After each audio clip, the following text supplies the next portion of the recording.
Bonjour. Pour ne pas laisser cette première vidéo sur les enfants toute seule, je voulais vous parler du jeu des chiches.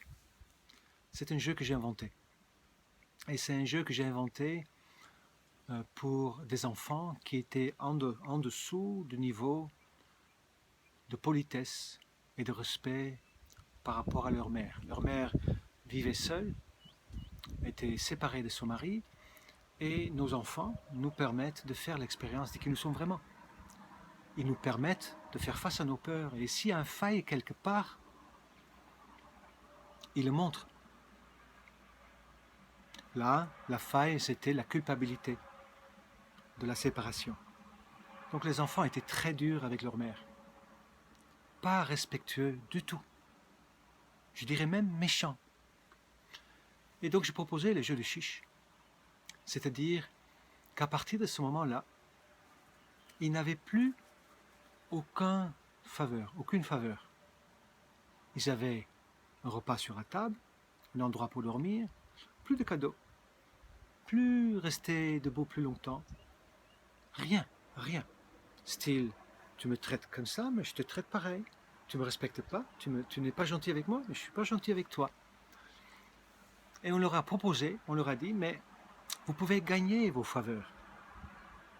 Ces enfants étaient jeunes, 5-8 ans, un petit garçon et une fille, que j'aimais énormément d'ailleurs. Et on leur a expliqué, à partir d'aujourd'hui, tu peux gagner des chiches. Si tu te couches, si tu vas au lit le soir sans rouspéter et à l'heure, mais tu as tant de chiches. 3 par exemple, il me semble. Si tu as brossé tes dents avant, sans qu'on te le dise, tu as un certain nombre de chiches. Si tu as rangé ta chambre, tu as un certain nombre de chiches. Si tu aides à mettre la table, tu as des chiches. Si tu aides à débrasser ou la vaisselle, hop, tu as encore des chiches. Pour chaque chose qu'en fait, d'une certaine manière, sont normales dans d'autres familles, ils pouvaient gagner des chiches. Et ces chiches, ils pouvaient ensuite, et bien sûr, on mettait une liste sur la porte de leur chambre pour qu'ils puissent voir combien ils pouvaient gagner. Et ils pouvaient dépenser leurs chiches de plusieurs manières. Ils pouvaient par exemple, effectivement, les dépenser pour rester debout plus longtemps, pour jouer avec l'ordinateur, pour avoir un plateau télé. C'était très cher ça d'ailleurs. Pour aller à un anniversaire d'amis aussi, parce que ça faisait partie des faveurs aussi. Donc ils pouvaient dépenser. Et quand la maman allait dans les braderies, dans les vides-greniers, tout ce qu'elle trouvait pour ses enfants, au niveau jouet bien sûr, elle mettait dans un sac qu'on appelait le sac à pioche. Et chaque objet, elle donnait une valeur en chiches. Et les enfants allaient donc économiser leurs chiches, qui étaient rien d'autre que des pois chiches, et ils allaient économiser les chiches pour acheter, pour récupérer ce qui était dans les sacs à pioche. Et ça marchait très très bien. Ils se sont très vite pris au jeu. Un jeu bien sûr qui est une forme de manipulation, mais une manipulation positive, comme un thérapeute qui manipule d'une certaine manière ses patients pour les aider à devenir heureux. Donc il y a une forme de manipulation. Il y a bien sûr quelque part l'argent, parce que tu achètes avec l'argent les objets. Donc les chiches sont un peu comme un intermédiaire, comme les grains de sel dans le système d'échange local. Et ils étaient trop jeunes pour comprendre ça, je pense. Et ça marchait tellement bien que, habituellement assez conflictuels entre eux, les deux enfants, ils ont commencé à se mettre ensemble pour pouvoir ensemble mettre les chiches dans une pot et d'acheter des choses plus grosses de cette manière-là, ensemble. Donc ils se sont mis, ça les a même aidés à collaborer, à trouver un terrain d'entente entre frères et sœurs. Et ce jeu a duré un certain temps et je pense que ça a duré à peu près un an comme ça. Ça demandait à être très attentif et chaque soir, ils avaient droit à leur chiche qu'ils mettaient dans un pot, comme on met de côté notre argent durement gagné.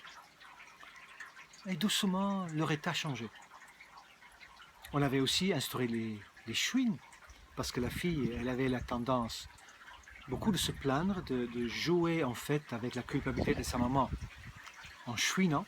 Donc on a instauré des chouines. Et les chouines, c'était rien d'autre que la perte d'un chiche, en quelque sorte. Ok. Et tout doucement, leur comportement changeait. Parce qu'on donnait aussi parfois des chiches en dehors de ce qui était sur la liste. Par exemple, quand ils étaient pendant une soirée et ils restaient bien à leur place et qu'ils s'occupaient d'eux-mêmes, mais ils pouvaient gagner des chiches. Pour la politesse, ils pouvaient gagner des chiches. Pour l'entraide, ils pouvaient gagner des chiches. Parfois, j'ai lancé des défis.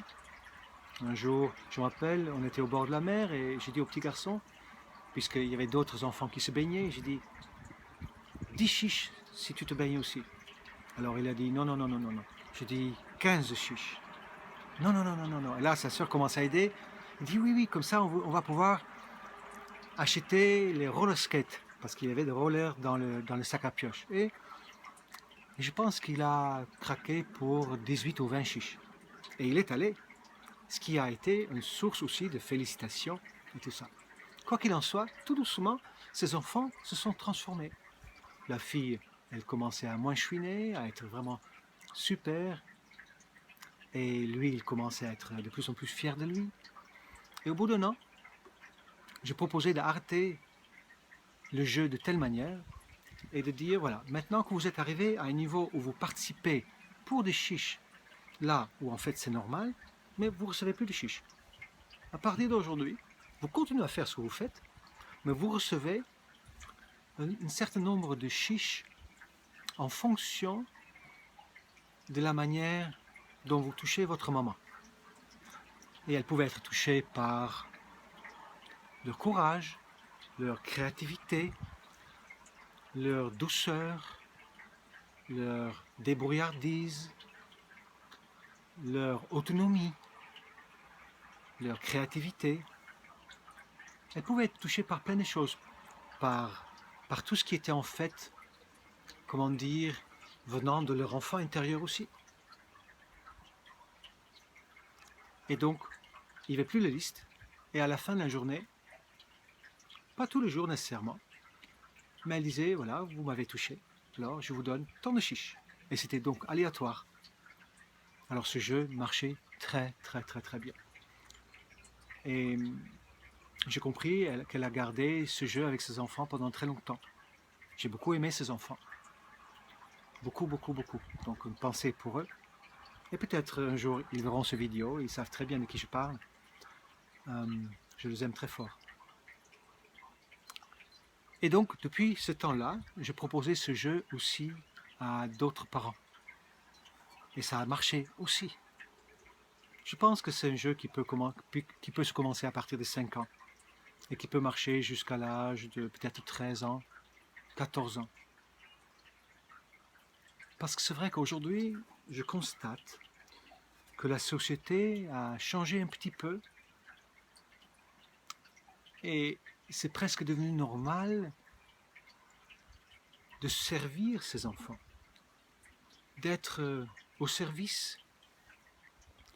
Je ne sais pas ce qui est mieux, je ne sais pas si c'est bien, mais je me souviens que quand moi j'étais jeune, donc il y a bien longtemps, mais les enfants s'occupaient d'eux-mêmes. Les parents vivaient leur vie et les enfants allaient avec les parents. Nous allions à l'école. On ne se posait même pas la question si on allait oui ou non à l'école. Aujourd'hui, c'est complètement différent. J'ai l'impression. En plus, à cette époque-là, il n'y avait pas de téléphone portable, il n'y avait pas des ordinateurs.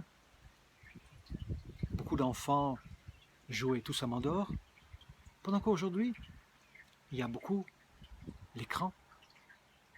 Il y a beaucoup plus de monde qu'à l'époque.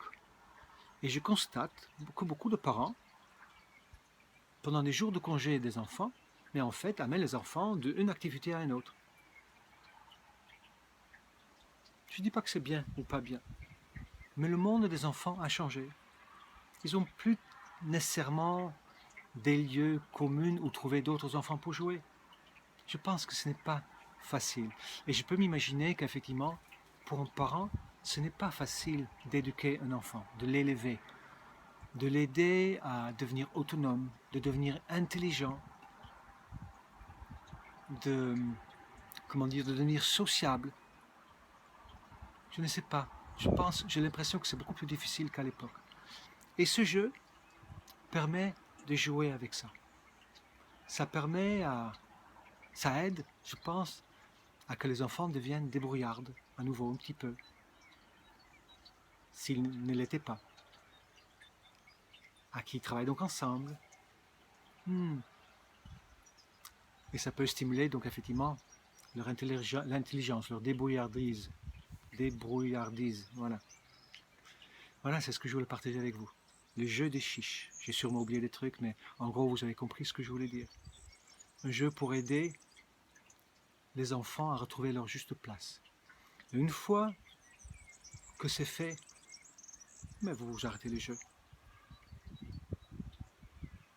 Mais pour moi, les faveurs ne sont jamais acquis. C'est important à comprendre. Une faveur, ça se gagne, c'est pour ça que ça s'appelle une faveur. Si l'enfant n'est pas gentil avec moi, je ne suis pas gentil avec l'enfant. La différence, c'est que lui, il n'est pas gentil peut-être de manière volontaire, pendant que pour moi, ce n'est qu'un jeu. Je suis un adulte. Je n'entre pas dans son truc. Pour lui, c'est vrai. Pour moi, en tant qu'adulte, je dois être capable de mettre les choses à leur juste place. Mais je me comporte avec un enfant comme il se comporte avec moi. Donc une fois que le jeu est terminé, les faveurs ne sont pas acquis. Et même s'il n'y a plus de chiche, mais ça s'est remplacé ensuite par un dialogue intelligent avec l'enfant. Il n'y a pas question que j'amène un enfant au cinéma si dans la journée il n'a pas été sympa avec moi. Je n'ai pas envie de lui faire plaisir. Vous voyez, il n'y a pas de chiche, mais c'est normal. Pendant que je vois effectivement beaucoup de parents qui succombent à une forme de chantage de leurs enfants et qui dévancent en fait la situation. Par peur que ça se passe mal, ils disent oui, pendant que ça ne se passe pas nécessairement mieux après. Et je pense que c'est important pour un parent de ne pas avoir peur de perdre l'amour de son enfant. Il ne le perdra jamais, ça n'existe pas.